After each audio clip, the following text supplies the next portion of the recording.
Cathy Cress, and I'm back with my YouTube channel, Geriatric Care 1, and we've been talking about death and dying, and that seems like, a very downer kind of situation. It doesn't have to be. And we have talked about the patient's right to make their own decisions, patient-centered care, and now we're going to talk about family-centered care. How do those two things get together? Well, patient-centered care, which means that the patient has the right to make their own decisions, you can't have a patient without caregivers. It just works that way. The family is the care, they're intertwined. And so the needs of the client, the older person who's going through death and dying, that has to be answered, but also the needs of the care providers, the family care providers and the family adult children need to be answered as well. So we're not totally focused on the individual, we're focused on the whole system of giving and receiving. And so both the patient and the family, the care manager needs to organize treatment plans for both of them. And that means doing something called a caregiver assessment, which is a tool that geriatric care managers have, because patients need a lot, but the care provider's stress is so enormous with family care providers in death and dying that they need the help. And what do? Well, they do everything.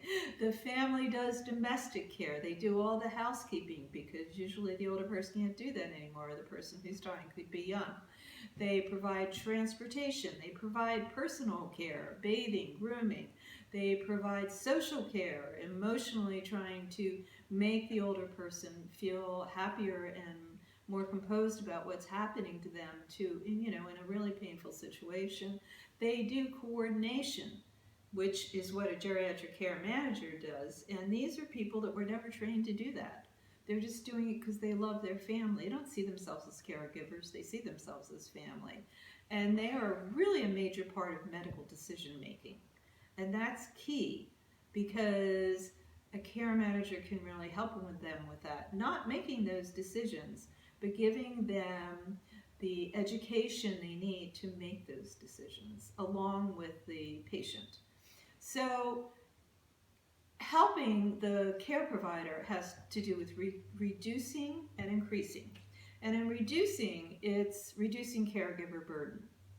And, we all know as care managers what that's about. It's about, stress. It's about anxiety. It's about burden of, relentless care and relentless need.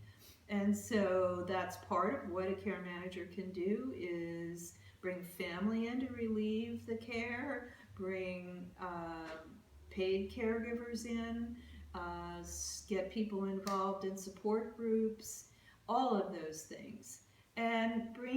But there's a real key here. So it's not just throwing services at a caregiver. Death, there are 5 stages to death. And it's knowing the right services at the right stage. It's sort of like the 3 little bears, this is exactly what you need to do. So you need to know those 5 services and know what appropriate services are needed to relieve caregiver burden at each individual stage. And it's the right caregiver at the right level of need.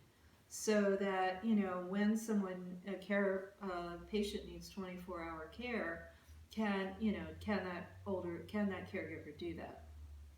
And then realigning the care for 24-hour care, which is pretty, it's a lot of work to do.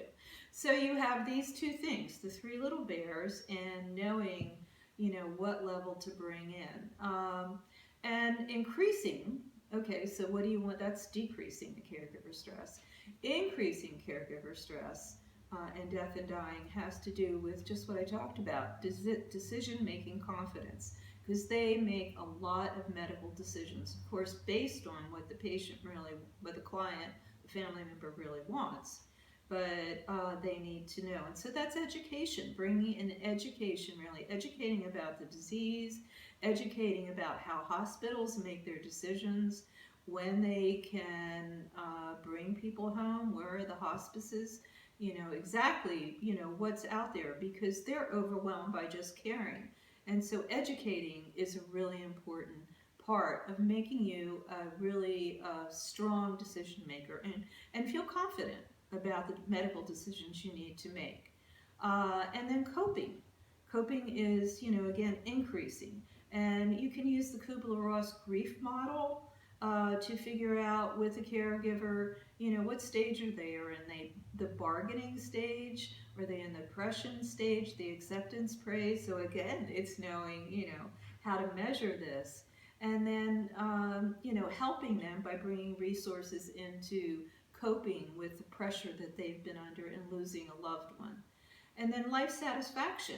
That's really important in caregiving with death and dying, because they need to feel some joy as well.